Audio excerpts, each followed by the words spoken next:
two sides to climbing.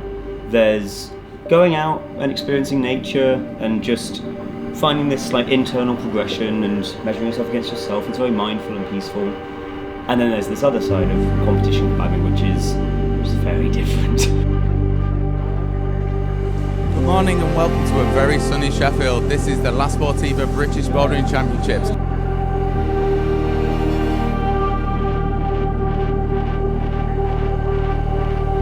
Climbing itself isn't competitive, but when you go to a competition, however you might phrase it to yourself, you're measuring yourself against other people to find out if you're better, and everyone wants to be the best.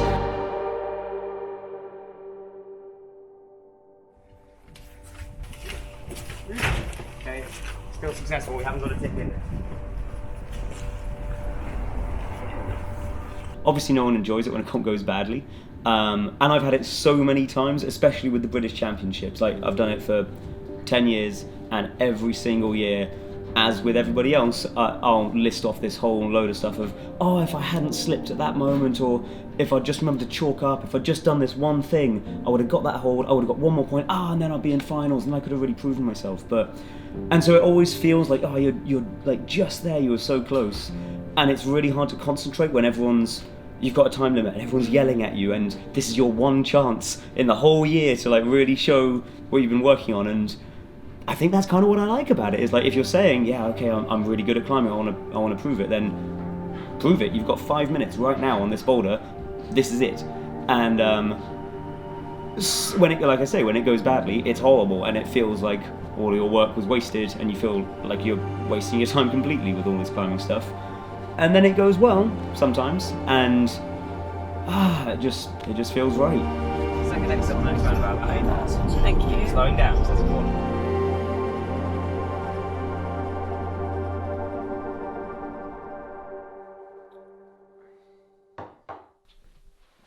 I'm going to check that I've got all my things. So I've got peanut butter sandwiches, I've got a book for isolation, I've got a chalk bag in case I get lost on a boulder problem, I've got tape, good tape, super glue, or my hand care kit, a file, nail clippers, I'm going to clip my nails actually, and I pre-made some tape gloves, show you those quickly. Pretty nice. Shoes, my chalk, Friction Labs, and more options for chalk just in case I suddenly decide to change everything and use something different. Earphones, which I'm not actually going to use, so I'll take those out, and a towel for cleaning my feet in case it gets dirty.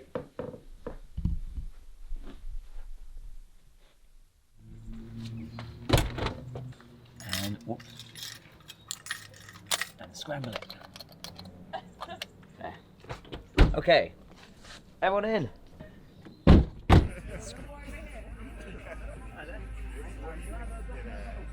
The people who are doing really, really well in comps are just the people who, as we've been talking about, they're not worried about who else is there, they're not worried about the difficulty of the climbs or proving anything to anybody else. They show up, they love climbing, they snap into this flow state, and they just stay in there for the whole comp.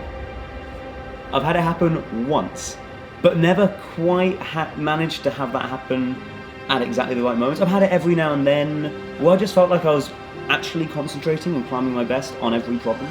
The trick is learning how to do it on demand. I think I'm getting there.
you're doing well. You speak very well. Jim's on good looks. Express presents factory for posterity. Go on, Louis. Yeah, nicely done. Louis Parkinson, ladies and gentlemen.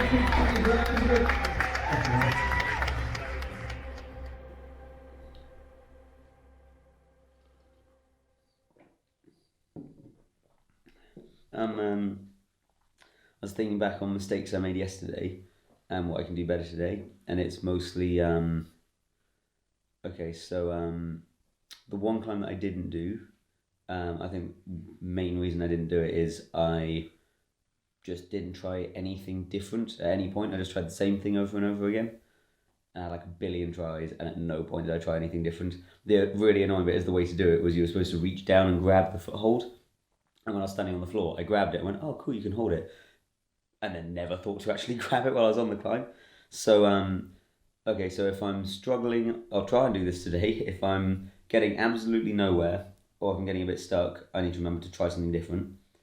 What else? Other than that, the main thing I think I was doing wrong is I wasn't just like relaxing and enjoying the climbs. I was just overthinking everything, and I was all stiff and like, I forgot to just like get on and just enjoy climbing them. So I'm gonna try and relax a little bit more today.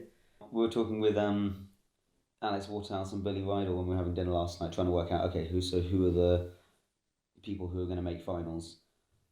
And we kind of all thought, like anyone in the top 20 could make it into the finals. So it's really hard to tell. Mostly, I think none of that. I shouldn't pay attention to that stuff, and I should just focus on just chill out and enjoy the climbs, and kind of just rely on being an okay climber. And if I do that, then I'm more likely to flex. Basically, the less I think about other stuff, and the more I think about just do the moves in front of you, the more likely I am to have a good result. So who knows?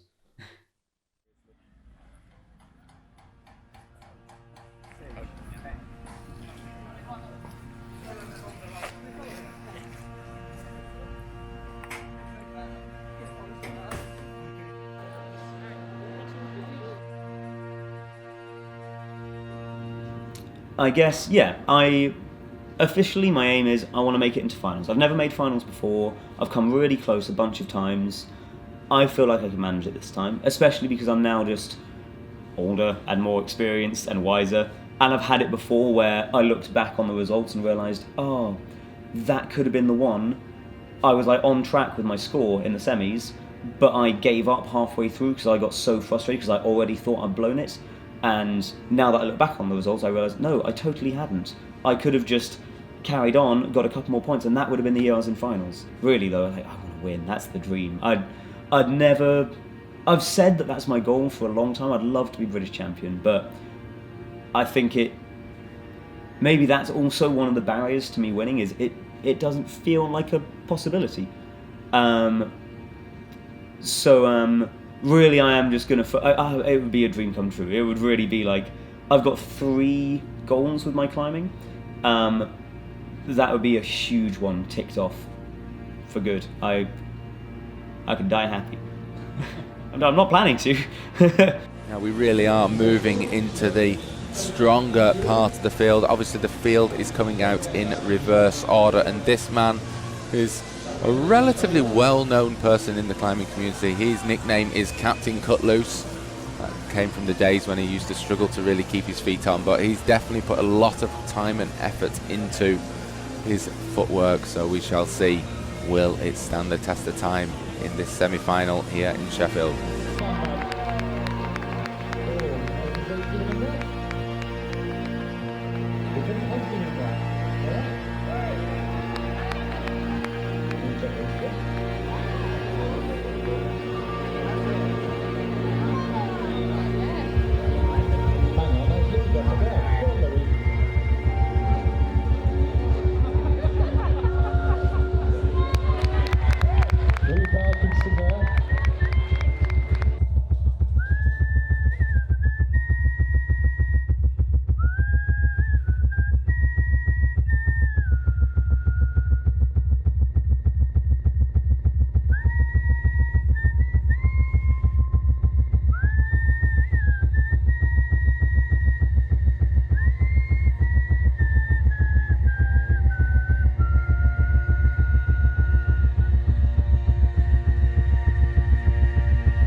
gripping at my skin, the walls of night closing around me. One last sleepless night until the other side can save me. Dripping from my eyes, seeing red tonight as I wait to say my last goodbye.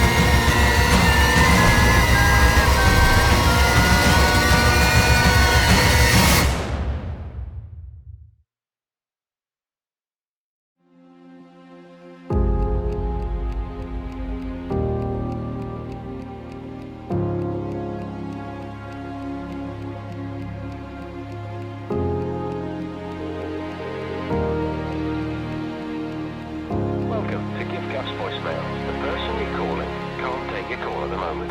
Please leave your message after the tone. Hey man, just calling with an update on the comp because we didn't get to talk much afterwards. I was pretty devastated. The comp it didn't go the way I wanted. It always hurts more when you've invested more time and more energy in trying to prepare for these comps, and so then when you put all that time and energy into it and it doesn't go the way you want, that hurts even more.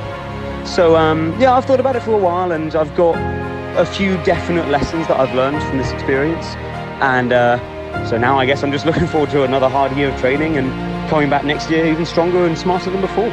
So see you in a year.